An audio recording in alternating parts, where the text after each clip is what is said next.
Basically, what I mean by enchantment is not like sprinkling some sort of sanctified pixie dust on the world and suddenly everything seems brighter and happier. That's not it. By enchantment, I mean having a visceral awareness that the Holy Spirit is everywhere present and fills all things, and that life has meaning, and that we are loved by God, who is not an idea in our head or not far away, but he's close to us. And the way you get this enchantment, there's no formula for it. It's something that you learn, like you learn how to play the violin. I remember when I was first becoming Orthodox, I went to the priest at the church and said, "Okay, Father, what do I need to read to learn what it is to be Orthodox?" He said, "Well, you can take these books here, but that's not how we do it.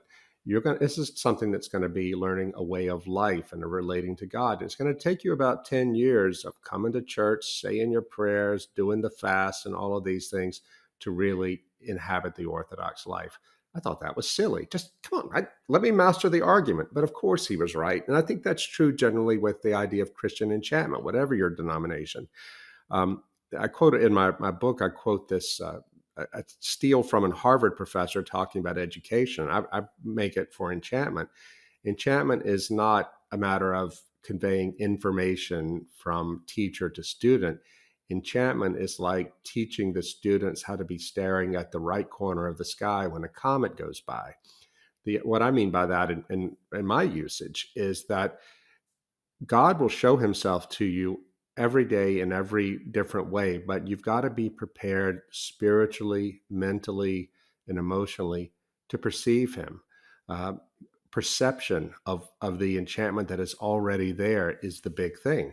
And I talk in the book about practical ways, psychological ways, ways of anthropology, things like that, about how we distance ourselves from the ability to perceive God and how we can increase that. But in the end, it's not magic. God is going to show up on his own time, and our task is only to be ready not only to perceive him and how with a still small voice or in something we see or feel, it may come to us in another person, but we also have to have cultivated a heart ready to sacrifice all to follow his call.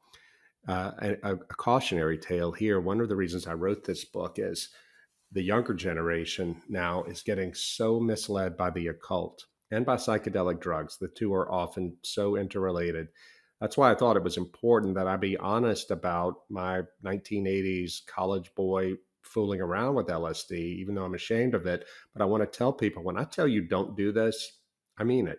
But I speak from experience, but I also had to say to them, it can open you up to you're sensitive, make you more sensitive to higher realities, however temporary. But once you open those doors, you tear those barriers down, you don't know what's going to come through them. But anyway, the occult is happening, it's exploding among the young. I was approached in 2022 in Oxford, in England, by a young Anglican seminarian, 27 years old. He said, "Sir, I know you're working on this enchantment book.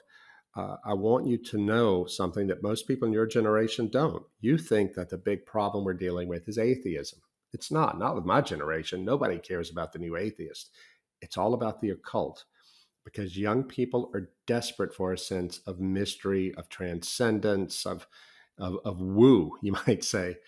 And they don't think they can get it in the church. In many churches, we've downplayed that so much to try to make the faith a matter of good works and intellectual, cogitation and so forth. We've downplayed the supernatural side of our faith. Or they don't want to go to the church looking for it because they know that to experience it in Christianity, it's going to require sacrifice of them. They can't be themselves. They don't belong to themselves anymore. The occult promises instant gratification. As one exorcist at the Vatican told me, the difference between the devil and God is anytime you call the demons, they will come. They'll come to enslave you, but they'll come and make you think that you're really special. God, though, doesn't work that way. He hears our prayers, but he will come in his own time because he wants a relationship of love to us. He doesn't want to sweep us off our feet with the promise of mystical power. Anyway, the young man in Oxford said that I know I'm going to be dealing with this for the rest of my life as a man of God, as a priest. But your generation and the leaders of the church of your generation don't even know what we're dealing with now. So one of the reasons I wrote this book is to warn the church of this, but also to talk about our apologetics approach. What worked in the 80s and 90s, it does not work anymore. Whatever our tradition, we need to lean hard into wonder and awe, which usually manifests itself through beauty and through the lives of the saints, of holy men and women of whatever faith, in whom the Spirit of God lives and so strongly and burns so brightly that we think, I want that.